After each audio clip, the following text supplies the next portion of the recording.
Oh, Hare Krishna. We're back again. Back again on the second canto, chapter 9, Srimad Bhagavatam, Answers by citing the Lord's version. And we are reading from the illustrious writings of His Divine Grace, A.C. Bhaktivedanta Swami, Srila Prabhupad. We are on text number 20, I think, today, isn't that? And so I'll read back a few to try to tie our brains up together and see where we left off. Text number 17. The Lord was seated, this is Lord Brahma's vision, on his darshan with Lord Krishna, Lord Vishnu. The Lord was seated on his throne and was surrounded by different energies like the 4, the 16, the 5, and the 6 natural opulences, and along with other insignificant energies of the temporary character. But he was the factual Supreme Lord, enjoying his own abode. Krishna's always enjoying his own abode, of course. Makes sense. He's not going to be not enjoying, especially his own abode. But he enjoys everything he does. He enjoys killing demons, and he enjoys dancing, he enjoys milking cows, he enjoys so many nice things. He just enjoys, that's all he does. So in this particular vision of Lord Brahma, he is situated on a throne, surrounded by all his energies. And he's enjoying. Hare Krishna. Text number 18. Lord Brahma, thus seeing the personality of Godhead in his fullness, became overwhelmed with joy within his heart. And thus, in full transcendental love and ecstasy, his eyes became full with tears of love. He thus bowed down before the Lord, and that is the way of highest perfection for the living being, Paramahamsa. The living being, Paramahamsa. Not all living beings are Paramahamsa. You have to become a Paramahamsa by following in the footsteps of Lord Brahma. Text number 19. As after and seeing Brahma present before him, the Lord accepted him as worthy to create living beings, to be controlled as he desired. And thus, being very much satisfied with him, the Lord shook hands with Brahma and, slightly smiling, addressed him thus. That's today's verse. Shri Bhagavan Uvacha Tvayaham Toshita Samyaga Veda Garbha Shishikshaya Chiram Brittinat Tapasa Dushtasha Kuta Yoginam. Krishna speaking. This is a nice, very flowing verse, easy to read. Shri Bhagavan Uvacha Tvayaham Toshita Samyak Veda Garbha Shishikshaya Chiram Brittina Tapasa Dushtasha Kuta Yoginam. Kuta Yoginam, for pseudo mystics. Okay. Translation by His Divine Grace and purport. The beautiful personality of Godhead addressed Lord Brahma. The beautiful personality of Godhead addressed Lord Brahma. Could say the all-powerful or the all-famous, but in this, and the all-opulent. But in this case, the verse says the all-beautiful. The beautiful personality of Godhead addressed Lord Brahma. O Brahma, impregnated with the Vedas, I am very much pleased with your long accumulated penance, with the desire for creation. Hardly I am pleased with pseudo-mystics. Hardly I am pleased, not very pleased, because they're pseudo. Pseudo means they're not honest. They're not truthful. Hardly I am pleased with pseudo-mystics. Purport by Srila Prabhupada. There are two kinds of penance. One for sense gratification and the other for self-realization. Hiranyakashipu, he engaged in penance, serious penance and austerity and tapasya and all those things to gain sense gratification. He wanted to be the most powerful person in the universe.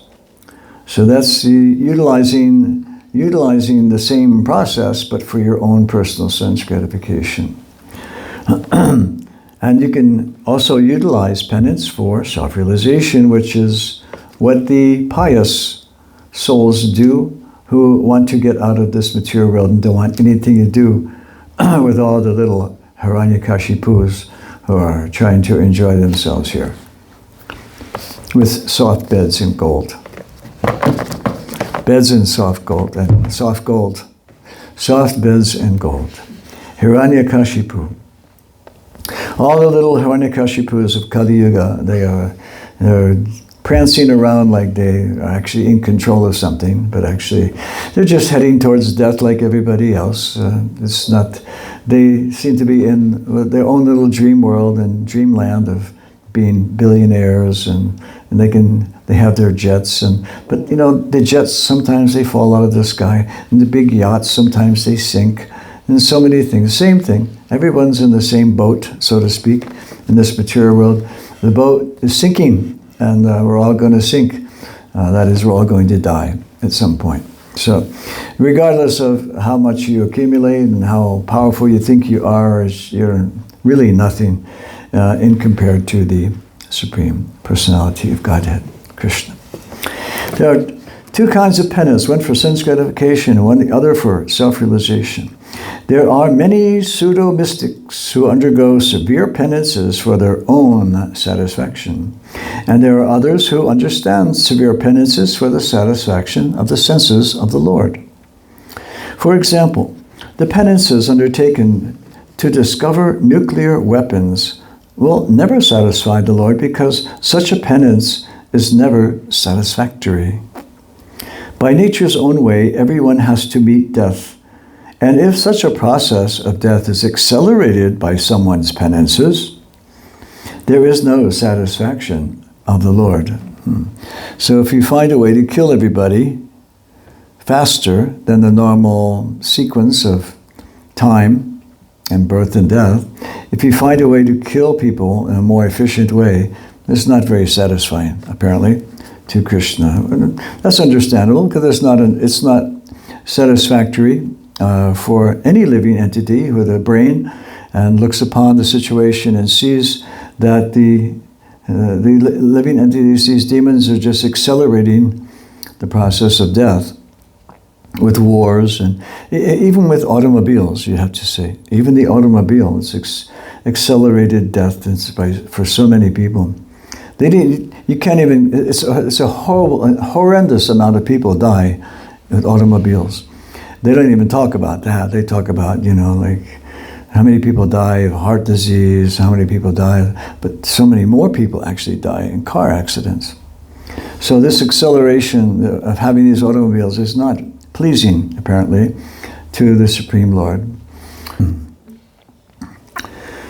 By nature's own way, everyone has to meet death, and if such a process of death is accelerated by anyone's penances, there is no satisfaction of the Lord.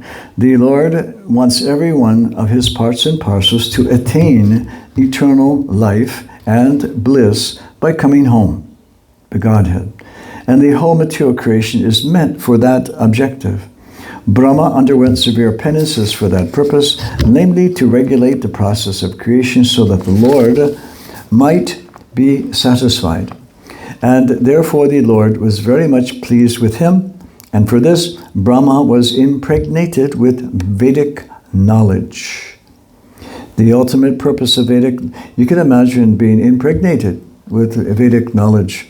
So suddenly the heart becomes expanded into an extraordinary auditorium of vast ocean of knowledge pouring in, and all of a sudden you see everything exactly as it is, and what your duty is. Lord Brahma is, of course, creation. The ultimate purpose of Vedic knowledge is to know the Lord and not to misuse the knowledge for any other purposes. Those who do not utilize Vedic knowledge for that purpose are known as Kuta yogis, or pseudo-transcendentalists, who simply spoil their lives with ulterior motives. It's very, someone is not pure and they attain mystic powers of some sort. That is the ability to control others, to enter into their minds, to control their thoughts. It's very powerful, and it's great sense gratification for the yogi. He realizes he's actually controlling this other person and doing exactly what he wants to do. There are ways of entering into a person's consciousness, like we learn about. There's some protective shield over the subtle body. And the yogis, they know how to penetrate that shield and get inside and take over the person's mind and thoughts. So it's incredible sense gratification for someone to be able to control large masses of people in that way and get them to do what you want them to do. Without question, they just follow, they just do, because he has control of their minds. So this is a pseudo-mystic because he's using it for his own sense gratification.